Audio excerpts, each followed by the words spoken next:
Seven Habits atau Seven Habits for Highly Effective People yang diterjemahkan ke dalam bahasa Indonesia menjadi 7 kebiasaan efektif. Untuk kali ini video pengantar. Kita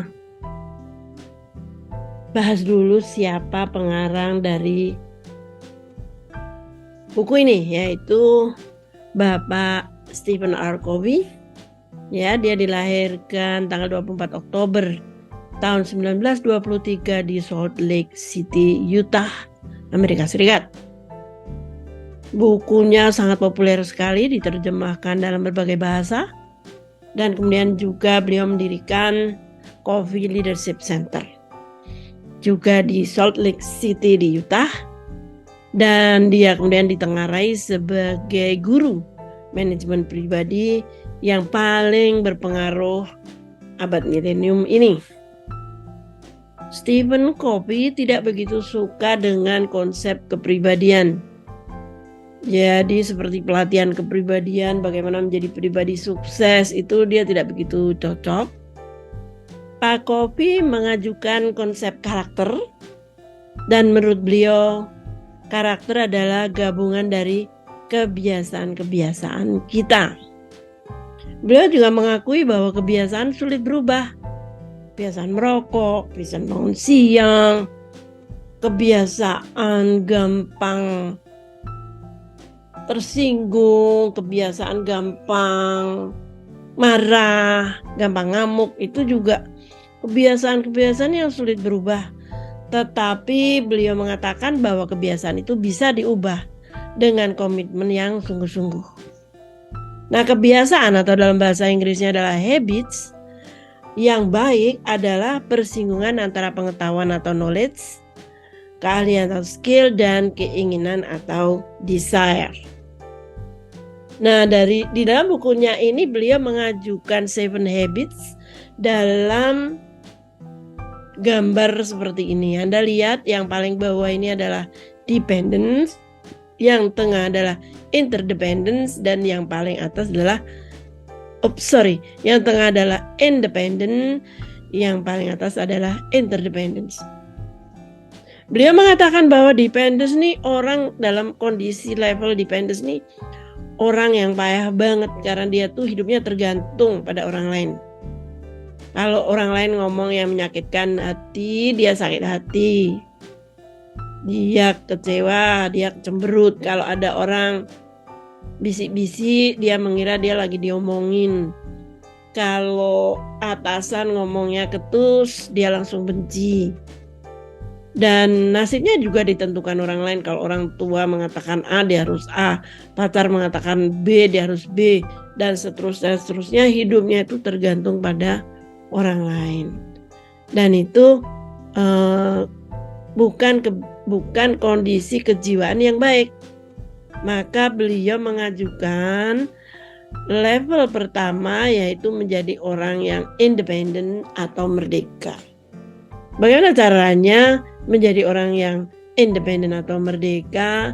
Dibutuhkan habit pertama, habit 1, yaitu be proaktif atau menjadi proaktif. Nanti kan kita pelajari satu-satu ya. Kemudian habit 2, begin with end in mind atau memulai dari akhir. Dan kemudian habit 3 adalah put first thing first atau dahulukan yang utama. Kalau kita sudah punya 3 kebiasaan ini, maka kita mencapai private victory atau kemenangan privat, dan kita menjadi merdeka atau independence. Namun hidup di dunia ini tidak hanya sekedar menjadi orang yang merdeka, tetapi dia juga harus bisa menjadi orang yang bisa hidup dengan baik bersama dengan orang lain, atau dalam hal ini adalah menjadi interdependence. Nah, untuk menjadi interdependence ini ada 3 kebiasaan lagi yang harus kita miliki ya. Yang pertama adalah berpikir win-win. Kemudian yang kedua adalah berpikir win-win, ini berpikir menang-menang ya. Habit 5 adalah seek first to understand, than to be understood. Jadi ini kebiasaan untuk paham dulu gitu loh orang lain, kemampuan untuk memahami orang lain, baru kemudian kemampuan atau kebiasaan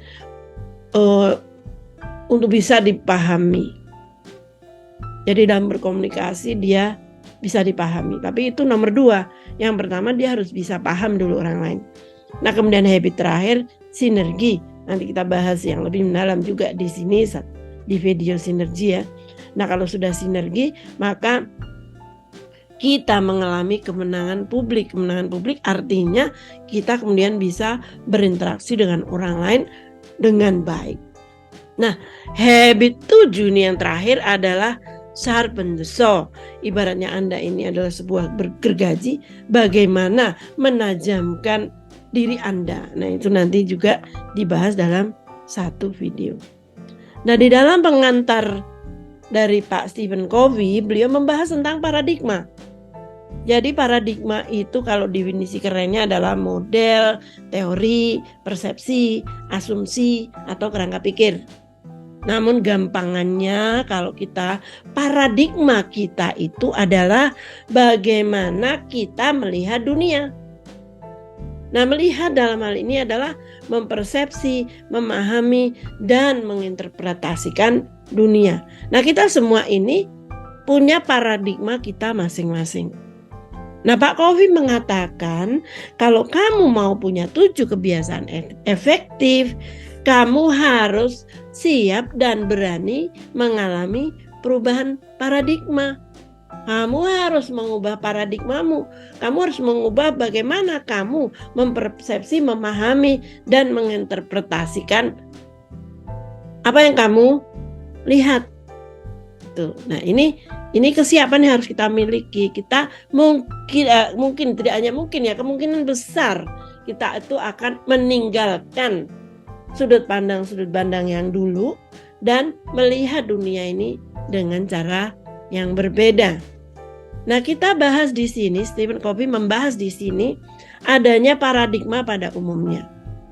Misalnya kita ini ketika menghadapi masalah, maka bagaimana menyelesaikan masalah itu, ukuran kita itu adalah bagaimana pandangan atau pendapat suami, atau pandangan pendapat istri, atau pandangan pendapat pacar.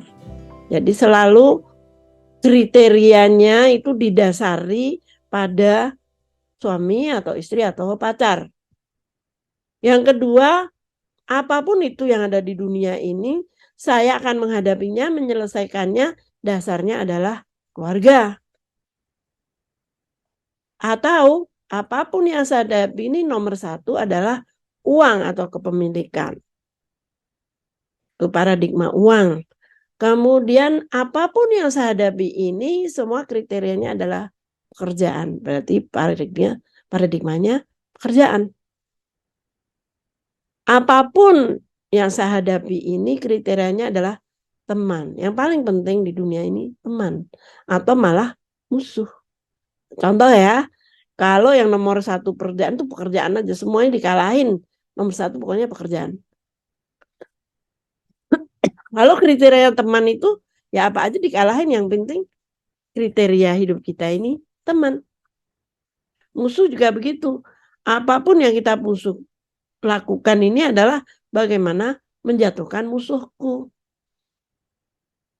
Gampangannya ada orang yang posting di Instagram gitu, intinya dia memamerkan keberhasilannya, kebahagiaannya, kekayaannya, semuanya untuk menunjukkan pada musuhnya.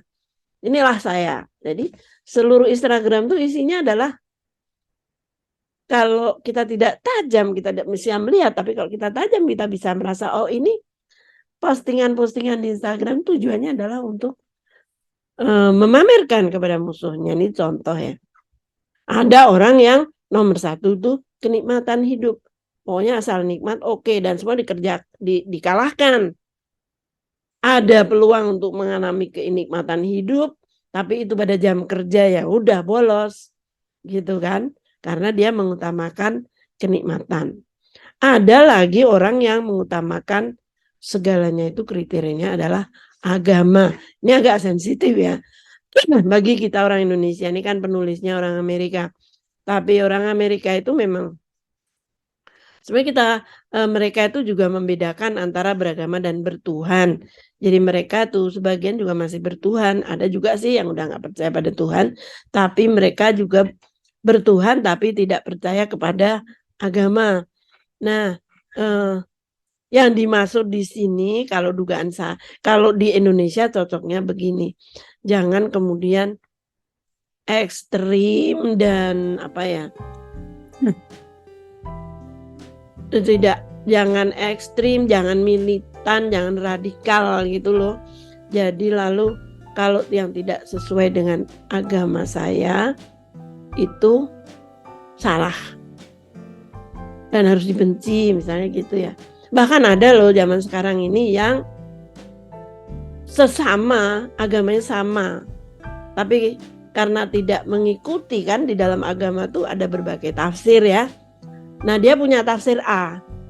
Jadi orang yang agamanya sama dengan dia tapi tidak mengikuti tafsir A itu juga salah. Nah hal-hal seperti itu yang mestinya juga kita hindari. Dan memang pemahaman terhadap agama ini sebaiknya memang kita terapkan untuk diri kita sendiri gitu ya. Oke, yang terakhir adalah diri sendiri. Pokoknya segala sesuatu yang menguntungkan dirinya, segala sesuatu adalah it's about himself or herself. Nah, ini menurut Pak Stephen Covey ini salah. Jadi yang benar yang gimana?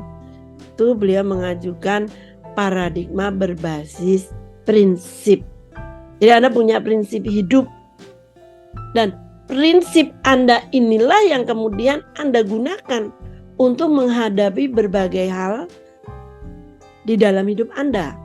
Apa saja prinsip itu? Misalnya keadilan. Keadilan ini contoh ya. Anda diminta untuk lembur di kantor. Nah, kalau Anda mengutamakan pekerjaan Anda langsung lembur kan? Tapi kalau Anda mengutamakan keluarga, ya, paradigma Anda adalah keluarga, ya Anda tolak. Nah, yang benar tuh begini. Ketika Anda diminta lembur, Anda berpikir dari sisi keadilan. Selama ini saya udah banyak lembur atau selama ini saya udah banyak piknik sama keluarga. Jadi di satu sisi Anda diminta lembur padahal pada hari yang sama Anda sudah janji piknik sama keluarga. Nah, Anda berpikir lebih banyak saya ini lembur atau lebih sering saya ini piknik. Kalau sudah lebih sering lembur ya udah ditolak lemburnya karena Anda ingin adil antara pekerjaan dengan keluarga. Tapi kalau Anda udah banget sering piknik, udah banyak banget menghabiskan waktu dengan keluarga, kemudian diminta lembur, Anda minta maaf ke keluarga, saya akan bertindak adil pada pekerjaan saya, yaitu saya akan lembur gitu ya. Nah yang kedua integritas. Integritas tuh nilai-nilai yang baik ya. Kita itu punya nilai-nilai yang baik. Nilai-nilai yang baik itu yang kayak apa sih? Nilai yang baik itu adalah nilai yang sesuai dengan hati nurani kita. Jadi sebenarnya kita ini manusia itu diberi hati nurani yang paling dalam di dalam hati kita itu. Dia itu selalu menyuarakan kebenaran. Tapi kalau kita itu tidak mau mendengarkan hati nurani itu, kita tuh tertutup dengan kepalsuan sampai kita itu tidak bisa bertanya ke dalam hati nurani sebenarnya benar apa enggak sih gitu ya. Nah integritas ini adalah orang yang hati nuraninya dengan perbuatannya itu cocok. Hati nurani itu gampangannya begini, membunuh itu saya nggak bisa membunuh karena itu bukan nurani saya nggak bisa korupsi nyolong karena itu bukan nurani saya. Nurani yang paling dalam itu kan selalu mengatakan jangan mengambil yang bukan hakmu gitu kan. Janganlah membunuh makhluk ciptaan yang maha kuasa. Contoh seperti itu. Nah bahwa hidup ini harus dijalani dengan baik. Kalau sudah kerja di sebuah organisasi ya ya kita harus kontribusi ke dalam organisasi itu. Ibaratnya kita kerja itu kan kita menggarap sawah gitu ya. Kita analogikan kantor kita itu sawah. Nah, kita rame-rame macul ya. Kita rame-rame nanam padi gitu kan ya. Nah, nanti kita rame-rame panen, kita kebagian padi kan gitu. Nah, tapi kalau itulah nurani, ya kan? Kita mau nyari makan ya kita mesti kontribusi ke dalam proses mengelola sawah itu. Terus kalau kita tuh males-malesan macul, curi-curi waktu berhenti macul, males-malesan nanam padi, curi-curi waktu berhenti nanam padi, itu kan melawan nurani. Nah, orang yang cocok antara nurani dengan perilaku itulah orang yang berintegritas. Emang susah. Jadi orang yang berintegritas itu susah.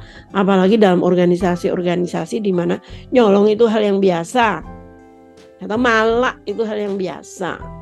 Terima sogokan itu hal yang biasa. Itu berat sekali tuh kerja di tempat seperti itu. Tempat-tempat seperti itu di mana? Anda tahu sendirilah ya. Di mana tempat-tempat di mana kita selalu digoda untuk nyolong, digoda untuk disogok ya, digoda untuk terima gratifikasi. Nah, itu tempat-tempat kerja yang berat sekali, dan kalau Anda nggak mau ikutan tuh Anda tersingkir. Saya punya teman yang kayak gitu, integritasnya bagus banget, kerja di tempat yang seperti itu ya tersingkir dia. Nah, ini integritas. Kemudian kejujuran. Ini juga prinsip dalam hidup ini, kita harus jujur. Nah, beruntunglah orang-orang itu yang bekerja di tempat-tempat di mana mengutamakan kejujuran, di mana di tempat itu diutamakan integritas. Ya, tapi kalau kita hidup di dunia di mana penuh dengan kebohongan, itu juga berat. Kemudian prinsip hidup kita di dunia ini juga memberi pelayanan. Ya, bagaimana kita ini menolong, bagaimana kita ini terpanggil dari hati nurani kita yang paling dalam itu untuk selalu ringan menolong, baik itu sesama manusia, baik itu dengan binatang, baik itu dengan tanaman udah mau mati, gimana caranya supaya bisa disiram lagi, ke hewan yang sengsara atau celaka, bagaimana kita selamatkan, ya kan? Ini adalah pelayanan. Dan kemudian yang terakhir adalah keunggulan. Jadi bagaimana kita ini setiap melakukan sesuatu itu hasilnya unggul. Saya biasanya ngasih contoh yang buat peserta pelatihan itu jadi pada ketawa karena agak menjijikkan. Contohnya adalah kita kalau ke belakang buang air besar itu, gimana orang yang sehat coba kalau buang air besar? Outputnya itu kan mesti bagus bentuknya, ya kan? Kemudian air yang menerima kotoran kita itu tetap bening karena kotoran kita solid, sehat, ya kan? Nah, buang air besar pun outputnya tuh harus unggul.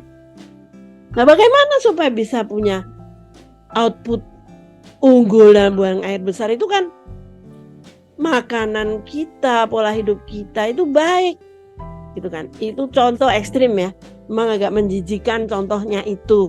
Nah, tetapi buang air besar itu contoh. Nah, apapun kita nih suka ya.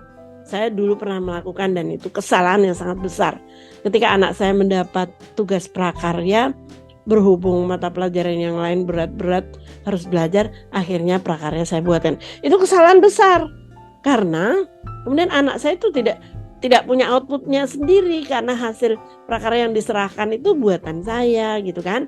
Nah, ini dia anak saya akhirnya punya kemasukan karakter jelek, yaitu tidak berusaha untuk unggul, gitu kan, di dalam melakukan prakarya itu. Nah, ini kita tuh bikin apa aja mesti unggul. Kalau kita ngepel yang mesti bersih, nyapu yang mesti bersih, nyuci baju ya bersih, bikin masakan ya enak, ngomong juga enak didengar, ya kan, dandan juga enak dilihat, mandi badannya bersih, cuci rambut rambutnya wangi, kayak gitu yang namanya keunggulan. Dan ini di kantor lebih-lebih lagi ya kan, kita hasil kerjanya mesti bagus ya, untuk orang lain yang menggunakan hasil kerja kita ini jadi seneng. Nah itu yang namanya keunggulan. Nah ini juga salah satu prinsip yang harus kita junjung. Oke, sampai di sini cukup dulu untuk pendahuluan. Berikutnya nanti akan disusul dengan video yang kedua, yaitu habit pertama. Terima kasih.